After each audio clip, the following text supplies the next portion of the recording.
आदरणीय रामविलास जी पासवान और हमारे विधानमंडल दल बिहार के नेता पूर्व उप मुख्यमंत्री श्री सुशील कुमार जी मोदी और यहां के लोकप्रिय प्रत्याशी प्रिय चिराग श्री फाल्गुनी जी यादव, यहां उपस्थित मेरे सभी सम्मानित बहनों एवं भाइयों, आज मैं जो यह हुजूम यहां पर देख रहा हूं, मेरा विश्वास अब पक्का हो गया है कि हमारे चिराग को विजय हासिल करने से अब कोई रोक नहीं सकता। मैं आपसे एक सवाल पूछना चाहता हूं बहनों भाइयों, रात को बिजली आती है कि नहीं आती? नहीं आती। यदि रात को बिजली नहीं आती है बहनों भाइयों, तो चिराग की जरूरत है। चिराग से काम चलाइए। और मैं आपको विश्वास दिलाता हूं कि केंद्र में भारतीय जनता पार्टी नेतृत्व की एनडीए सरकार बनने के बाद और नरेंद्र भाई मोदी को भारत का प्रधानमंत्री बनने के बाद 5 से लेकर 10 वर्ष के अंदर हिंदुस्तान की एक झोपड़ी भी शेष नहीं बचेगी जहां पर कि एक बिजली का बल्ब न टिमटिमाने लगे, ऐसी एक जगह भी नहीं बचेगी। मुझे याद है जब मैं उत्तर प्रदेश का मुख्यमंत्री था तो बहनों भाइयों, मैंने जनता से ऐसे ही एक बार पूछा, क्या शाम को बिजली आती है, रात को बिजली आती है? सबने यह कहा कि बिजली नहीं आती है। तो मैंने तुरंत अधिकारियों की बैठक बुलाई और बैठक बुलाकर मैंने कहा, क्या हमारे उत्तर प्रदेश के जनता को यह अधिकार प्राप्त नहीं है कि हमारा थका हारा किसान, थका हारा मजदूर, थका हारा व्यापारी जब शाम को घरों में वापस लौटे तो कम से कम चमचमाती हुई बिजली की रोशनी में घरवाली का चेहरा तो देख सके। बहनों भाइयों, वैसे ही दिन भर थका हारा कोई किसान, व्यापारी, मजदूर यदि शाम को घरों में पहुंचता है तो वैसे ही उसकी रोशनी आंख की कम हो जाती है और घर में पहुंचता है तो अंधेरा, उसको दिखाई नहीं पड़ता है कि हमारे घर की खूंटी कहां है, हमारे घर की चारपाई कहां है। अंधेरे में तीर चलाया, लग गया तो लग गया, नहीं जय श्री। यह हालत है बहनों भाइयों। इस बार बिहार एक नए इतिहास की रचना करने जा रहा है, नए इतिहास की रचना करने जा रहा है। और इसे हिंदुस्तान में जब भी नए इतिहास की रचना की है तो उसमें अगुवाई करने का काम यदि किसी राज्य ने किया है तो उसे हिंदुस्तान के बिहार ने किया है। और इस बार भी हिंदुस्तान में नए इतिहास की जो रचना होने जा रही है उसकी अगुवाई भी यदि कोई करने जा रहा है तो बिहार राज्य करने जा रहा है, क्योंकि संरक्षण एजेंसियां भी अब स्वीकार करने लगी हैं कि 40 की 40 संसदीय निर्वाचन क्षेत्रों में यदि किसी राज्य में विजय प्राप्त होने जा रही है तो केवल और केवल बिहार में विजय प्राप्त होने जा रही है।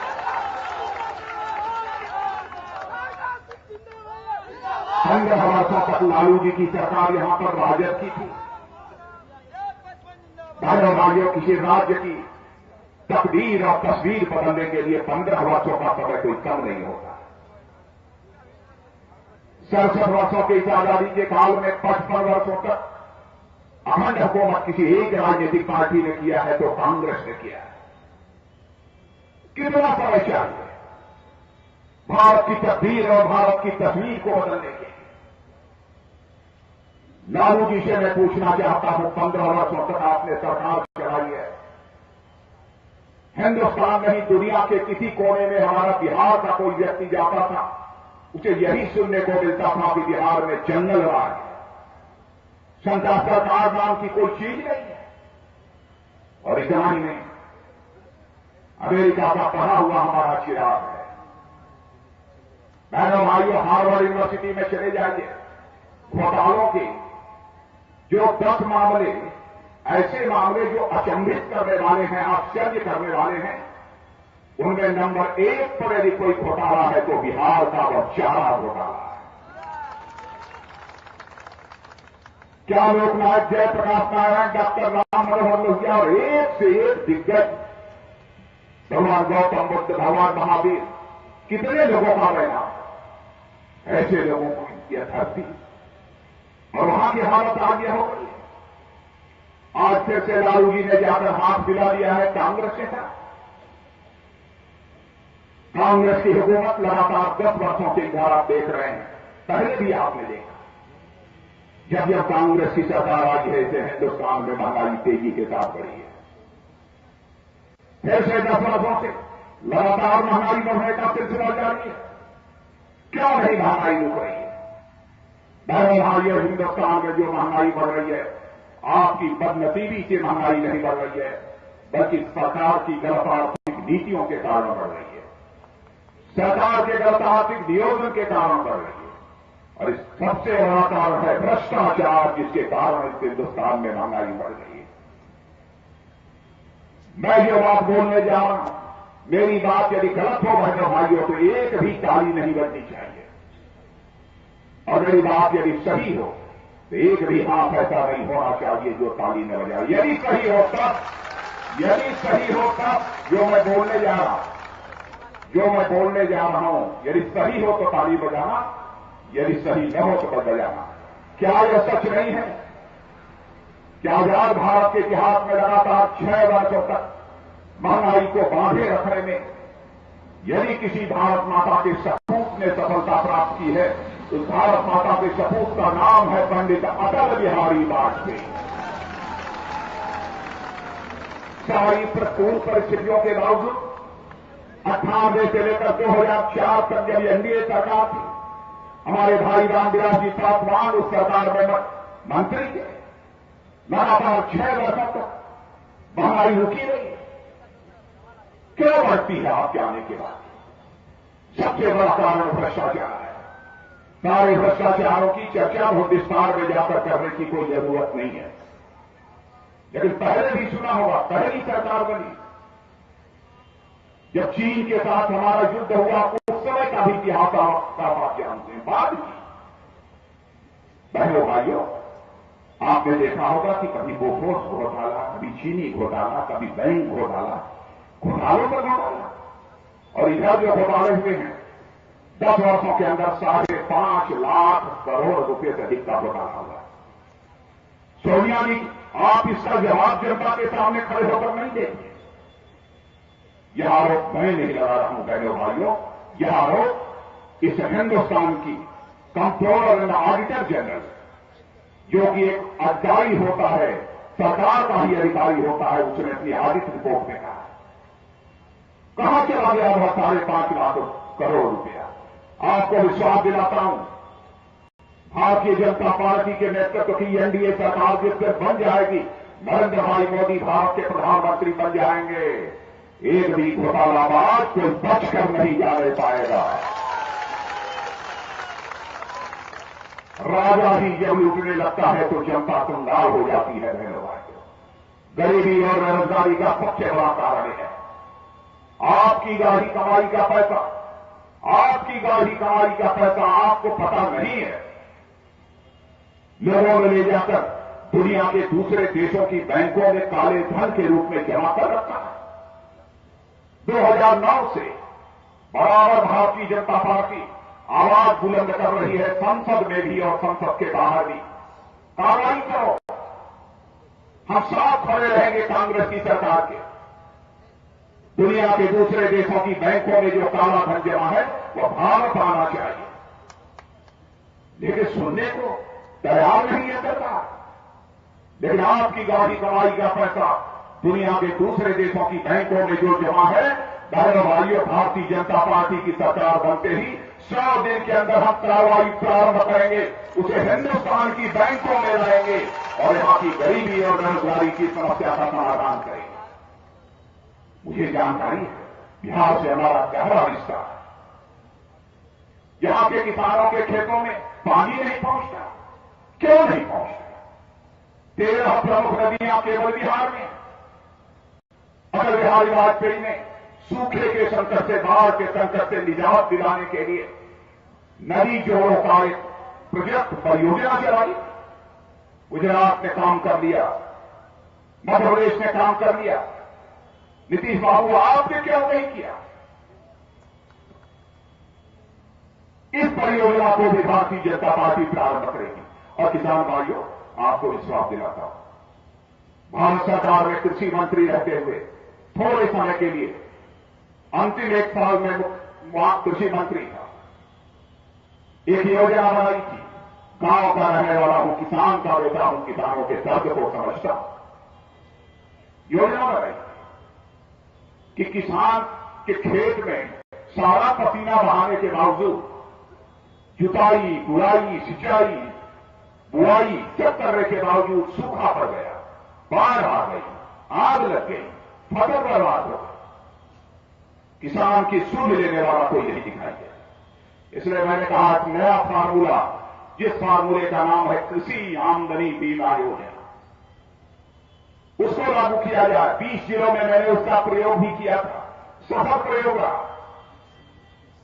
और उसमें यदि मान लीजिए आपके 1 बीघे खेत की 20,000 रुपया न्यूनतम आमदनी तय कर दी गई, आपने जुताई के पहले, खेत की जुताई के पहले तय कर दी जाएगी। अरे आपने जुताई किया, बुआई किया, सिंचाई किया, यदि आपके खेत में आग लग गई, सूखा पड़ गया, बाढ़ से फसल बर्बाद हो गई, तो उसके लिए हिंदुस्तान का हमारा किसान जिम्मेदार नहीं होगा, बल्कि उसकी भरपाई बीमा कंपनी के द्वारा की जाएगी। यह है कृषि आमदनी बीमा। भविष्य के प्रति हमारा किसान पूरी तरह से आश्वस्त है। यह मुकम्मल व्यवस्था हम करना चाहते हैं। हमारा नौजवान, मैं नौजवानों से कहना चाहता हूं, कितने नौजवान हैं जो पढ़ाई लिखाई करने के बाद आज रोजगार की तलाश में दर की ठोकर खा रहे हैं? बड़ी संख्या, बड़ी संख्या। नौजवानों क्या दोष है? आपने तो अपनी तकदीर इन सरकारों के हवाले कर रखी है। लेकिन रोजगार सभी को सरकारी नौकरी तो हम नहीं दे सकते, लेकिन यह आपको विश्वास दिलाते हैं सरकार बनने के बाद धीरे धीरे हम ऐसी व्यवस्था सुनिश्चित कर देंगे कि हमारा पढ़ा लिखा नौजवान यदि कोई अपना रोजगार, अपना उद्योग खोलना चाहता है, चलाना चाहता है, तो उसकी 6 महीने, 4 महीने, 8 महीने की ट्रेनिंग देकर उसके अंदर ऐसा हुनर पैदा कर दें, ऐसी स्किल डेवलप कर दें, ताकि जिस व्यापार और उद्योग को चलाना चाहता है वो चला सके। आप ये कहोगे कि हमारे पास पैसा नहीं है, कहां से व्यापार और उद्योग खड़ा करेंगे?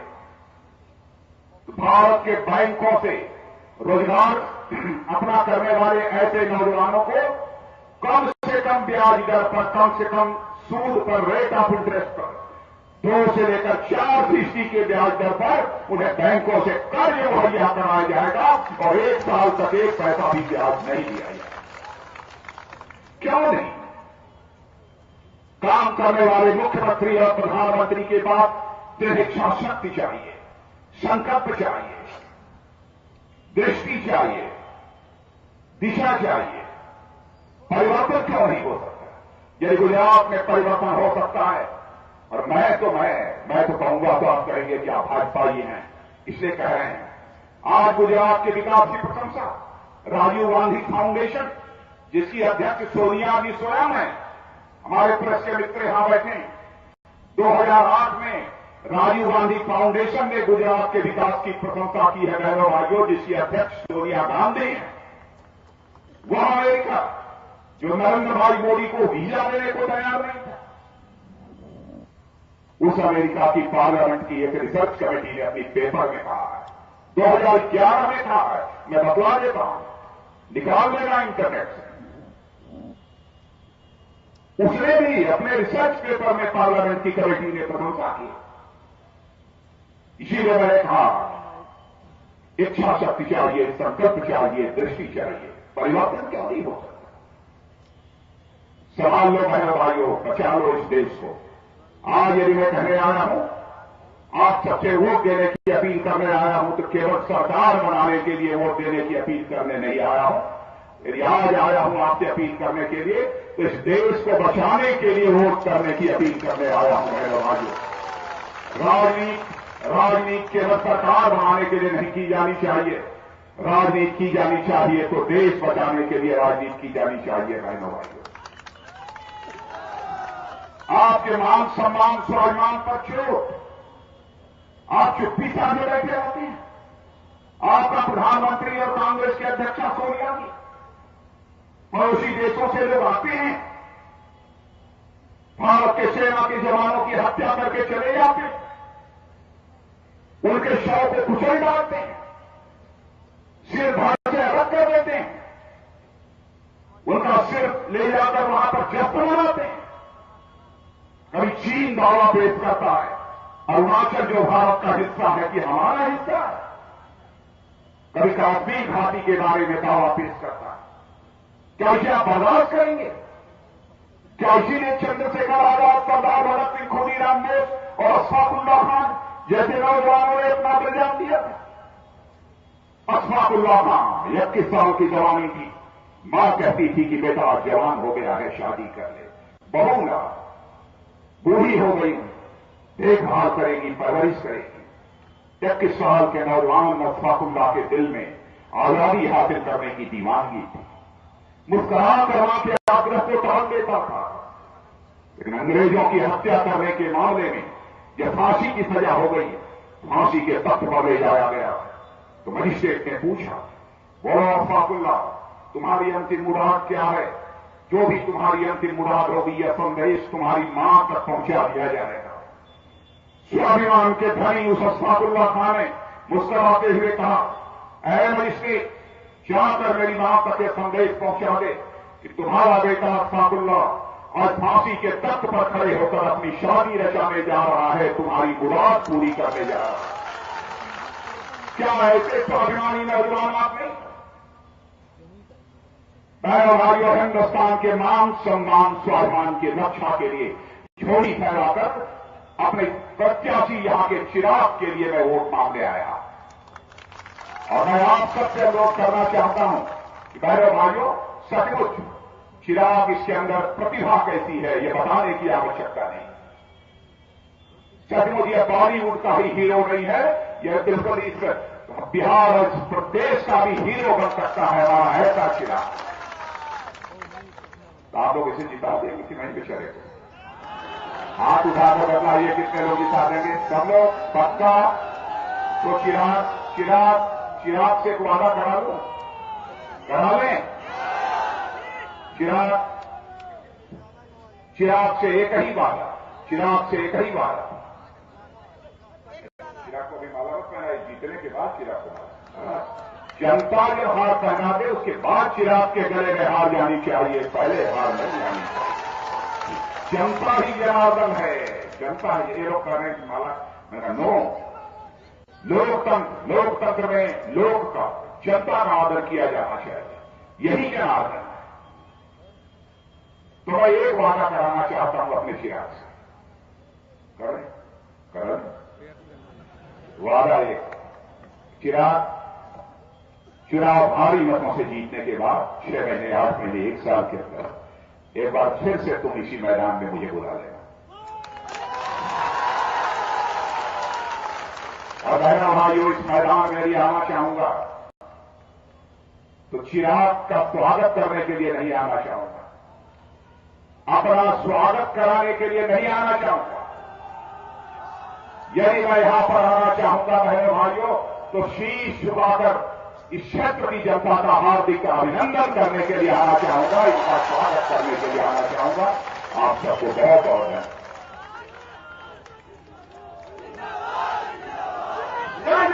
जिंदाबाद